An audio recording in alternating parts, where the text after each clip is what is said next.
Hello everybody, welcome back to my channel. I know the video doesn't look that good, mostly because I'm filming this on our new iPad that I just had to buy because I don't have storage on my phone. I'm making this video, it's gonna be a quick little video, it's not gonna be a lot, it's not gonna be long. I'm making this video because I've been having some issues regarding some things that this channel has been. I made this channel 6 years ago with the intention of it being a true crime based channel. That was the whole point of why I was doing this channel. And for a very long time I stuck to that. I filmed a lot of true crime content, and every once in a while you get a different video from me. Sometimes I've done, I think it was every 3 years I did I still need to do it now. Every three years I do a get to know me video for my new subscribers. I haven't done that one yet this year. But my content slightly changed towards the end of 2024. 2024 was a very rough year for me. I started the year off with my uncle passing, and then my nephew was born, my great nephew, baby Eugene. He was born in September. I talked about those videos. He was born with shoulder dysplasia. He was born not breathing. Like, there was just a lot going on. He passed away in October of 2024. My great-grandpa died 5 days after him. My cat passed away. Like, 2024 was just a rough year. And that changed my content solely because a lot of my content was kind of based around my grief at that time. And in the content change, I decided to do an advent calendar video. Those are actually a lot of fun for me. It was something that made sure that I uploaded frequently and that it kept my mind off of some of the thoughts that I had at the time that were really, really hard and I was struggling with, and I couldn't understand why I was struggling with myself and my mental health at the point. And then there was a good chunk of time where I didn't upload. And then early last year, actually around this time last year, I made a video being like, I plan on posting more in the next few months. I plan on making more true crime content. And I did. 2025, I planned on coming back and doing a lot of true crime content and actually focusing on true crime. And within, I think, 3 weeks of me posting that video, the next video I uploaded was me talking about how my nephew had died. My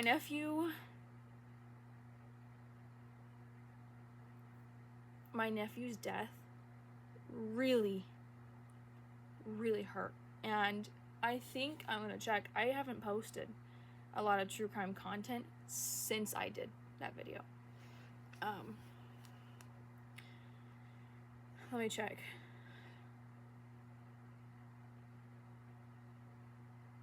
I don't know what's happening. I hadn't uploaded, sorry. So, my plans for the year, and then a month later, talking about how grief affects you, hey everyone, which was probably talking about my grief as well, I actually haven't posted a true crime video in over a year because of my nephew's passing. I have sat, I have researched, I have a couple of true crime cases that I would love and sit down and film. For some reason, however, every time I sit down and I research one of these videos, I go to film it. I've actually filmed one of them. I go to film it, and I have this anger that overtakes me because I'm sitting here talking about another family, talking about a family who has lost somebody in a very tragic way, and there's no answers, or they do have answers, but it took 20 years for them. And I'm mad because I am in that situation now. My nephew's passing, I don't think I've ever actually really spoke about it. If I have, I don't remember. It's been a rough year, like I said. I have a hard time believing what we were told. The police officer, the detective that worked his case, is convinced it was a suicide because he Googled the word depression. I knew my nephew. I grew up with my nephew for 21 and a half years. He was my big brother. he wasn't even 25 for a month, and all of a sudden he was dead. So there are just so many things about my nephew's case that don't sit right with me. And that has made it so hard for me to sit down and to make a true crime video, because nobody is talking about my nephew. Nobody knows what happened with my nephew. And I can't go the rest of my life not knowing all of the answers, not knowing everything about his case. And that is something that, since he died, and now almost a year later, it's something that has been on my mind heavy. It's made my job as a preschool paraprofessional so much harder, because I go to work every day and work with these 3 and 4-year-olds, and I can never imagine them growing up and seeing their name in an article about them passing away like my nephew's teachers had to. Like, I cannot imagine that. I want to make this world a safer place for them. I can't do that as their teacher. I can't. I would take a bullet for these kids, because I work in a public school system. I have to go to work every day with that in the back of my head of, like, I have to have that preparation for it. But nobody was making the world a safer place for my nephew, if that makes any sense. I know this video is probably me just rambling about a lot of things, but my life in the last year has changed completely. My nephew lived in the same house as me. He lived right downstairs. Sometimes I think he's still gonna walk out of his room. Sometimes I still think I'm gonna hear him at 2:30 in the morning yelling at his TV while he's playing video games. I still think I'm gonna hear his chair in his bedroom squeaking because it needed oiled. I still think I'm gonna hear his laugh. I still think he's gonna walk through the door after work. I still think he's doing all these things, and he's not. He's not coming back. And that hurts, because I never thought in my life that I would be at 22 wanting to know what happened to somebody who died the way he did. I can't say he was killed, because I don't know if somebody killed him. That's what I think happened, that he got himself in a situation and somebody killed him. The cops, on the other hand, think it was suicide. There's just so much about his case that in the last year has really affected me.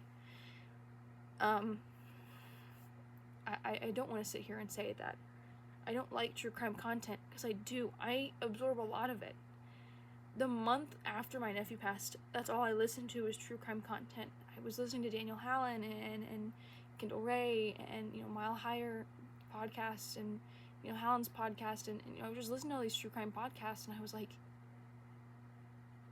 there was one that was really close to my nephew's, in the sense of, like, he was in his early 20s, and, like, he was found dead, and, like, the police think it was suicide, and I had to pause the podcast, because I can't even remember what it was now, and I cried, because I was like, I know what that family is going through. I know from a personal standpoint what it is like to do that.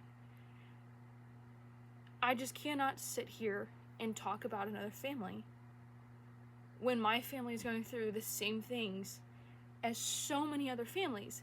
And that's what makes it so much harder for me, is I have videos that I need to film. I have 2 or 3 true crime videos that are written and scripted and ready to go. But sitting down and talking about them, all I think about in the back of my head is my nephew and those last few days of his life. I saw him twice. In the last 5 days of his life, I saw him twice. The last words I said to him were a joke. You know what I mean? Like, I just cannot sit here and make a 20-30 minute long video about somebody else's family going through the same things that my family is going through, because I didn't think I'd ever have to do that. I didn't think I'd ever have to be 22 years old wondering, did somebody kill my nephew, or did my nephew take his own life? And if somebody took his life, who? Why? What were the circumstances? What led up to you taking my nephew's life? Or, on the other hand, if my nephew did take his own life, why? Either way, I'm heartbroken. He's not coming back. And I'm making this video and I'm watching how much time I've been talking, and I'm like, does this video make sense? Is anybody gonna understand what I'm trying to say? And what I want to get across with this video is, I love true crime. I love hearing people's stories and how they are fighting to get the justice for their family members that their family members deserve. Because in a sense, that is essentially what I've been trying to do for the last year. For the last year, I've been trying to gather up enough courage that isn't filled with anger to file the report that I need to get my nephew's case file and everything. And that is something I shouldn't have to do. I'm turning 23 this year. If you had told me 10 years ago that at 22, almost 23, I'd be putting in a report to see my nephew's case file because he's dead, I wouldn't have believed you. I'd have been like, what the hell are you talking about? There's no way that JD's dead. JD's not dead. Because I have gone my whole life thinking he would always be in my life. And I cannot fathom the idea that one day I am going to be older than him. I am going to be 25 one day and go, oh my god, I'm JD's age. But JD's not 25. JD would be 28 at that point, but he's dead. He's always going to be 25. I have a hard time dealing with the fact that I will grow older than him and that he's not here to see me achieve the dreams I have, or, you know, he's not here to see me succeed in life. And I'm sad because I'll never get to see him get married. I'll never have nieces and nephews from him. He so wanted kids. He wanted a whole football team of kids. He wanted so much out of life and he didn't get it. And that's something that haunts me, is the fact that he didn't get it because an unforeseen circumstance took my nephew. And I want to talk about him. I want to talk about his case. I want to bring awareness to his case. You know what? If I get the case file on it and everything points to suicide, I'll believe it. I will. I just cannot fathom that I lived with him. I have lived with him. I lived with him from 2021 to 2025. Like, there was never in those 4 years did I see anything that made me think he wanted to take his own life. Never once. He was happy all the time. He never mentioned killing himself. He never mentioned he was depressed.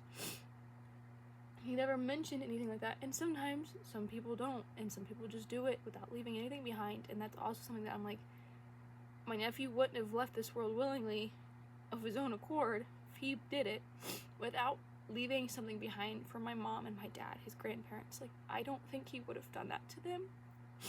And that is something that really gets me too, is there's just so many unanswered questions I have about what happened in that last month of his life. And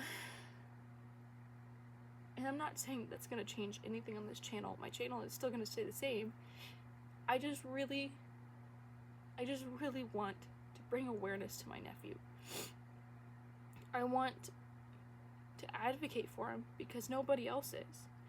Nobody else in my family is willing to advocate for him, and nobody is willing to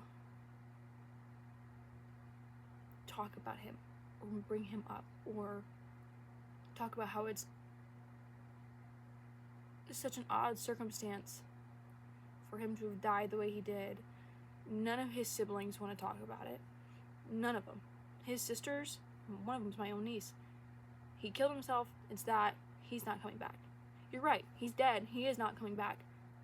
Why are you so hell-bent on the suicide theory when you supposedly knew your brother really well? If you knew him, you would know that this is a really weird circumstance.